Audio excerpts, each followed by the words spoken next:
வணக்கம். இன்னையோட ஆன்மீக குறிப்பில் நம்ம திருவிளக்கு பற்றி நம்ம சிறப்பு பார்க்கலாம்.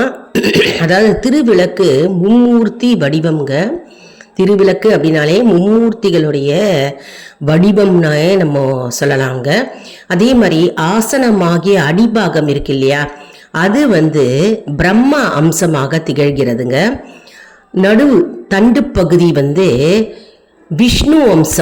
விஷ்ணு அம்சமாக திகழ்கிறது. நெய் ஊற்றுவோம் இல்லையா, நெய் ஏந்தும் அகல் பகுதி இருக்கு இல்லையா, அது சிவனுடைய அம்சம். மற்றும் அதன் மேலுள்ள பகுதி மகேஸ்வரன். சிகரமாகிய உச்சி பகுதி சதாசிவன்.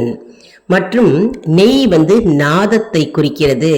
திரி பிந்துவை குறிக்கிறது. சுடர் இருக்கு இல்லையா, அந்த சுடர் திருமகளை குறிக்கிறதுங்க.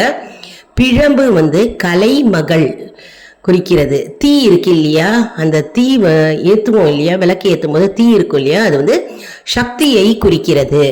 அதே மாதிரி நம்ம விளக்கு ஏற்றுவோம் இல்லைங்களா, விளக்கு ஏற்றும் போது அந்த விளக்கு எந்த திசையை நோக்கி இருக்கிறது அப்படின்னு பார்க்கணுங்க. அது ரொம்ப முக்கியம். எந்த திசையை நோக்கி இருக்கிறதோ அந்த திசைக்கு ஏற்ப பலன்கள் நமக்கு கிடைக்கும். அதாவது இப்போ நம்ம விளக்கை ஏற்றும் போது கிழக்கு திசையை நோக்கி இருந்ததுன்னு வச்சுக்கோங்க, விளக்கை ஏற்றும் போது அது எல்லா கிரக தோஷங்களும் மற்றும் பீடைகளை நீக்கும்.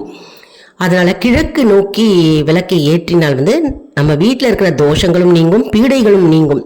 மேற்கு நோக்கி இருந்ததுன்னா கடன் தொல்லை மற்றும் தோஷம் மற்றும் பங்காளி பகைகள் மற்றும் சனி பீடை முதலியன நீங்கும். சனி பீடை நீங்கும்.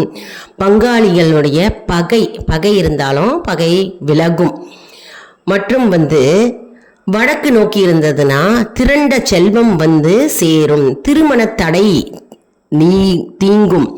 மற்றும் கல்வி வளர்ச்சியை மேம்படுத்தும் மற்றும் சர்வ மங்களம் தரும். தெற்கு நோக்கி இருந்ததுன்னா சுமங்கலமும் மற்றும் அபசகுணமும்.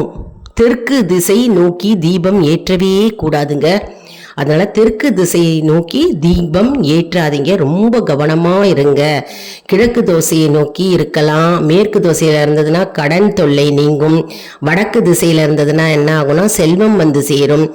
நம்ம எல்லார் வீட்லையும் நம்ம கிழக்கு முகத்தை தான் நோக்கி நம்ம விளக்கு ஏற்றுவோம். எல்லாரோட வீட்லையும் தெற்கு நோக்கி நம்ம விளக்கு ஏற்றக்கூடாது. ரொம்ப மிகவும் முக்கியமான குறிப்புங்க நம்ம இன்னைக்கு பார்த்துருக்கோம். திருவிளக்கு பற்றி சிறப்பு பார்த்துருக்கோம். மற்றும் திருவிளக்கு எந்த திசையை நோக்கி இருக்கிறதுன்னு பார்த்துருக்கோம்.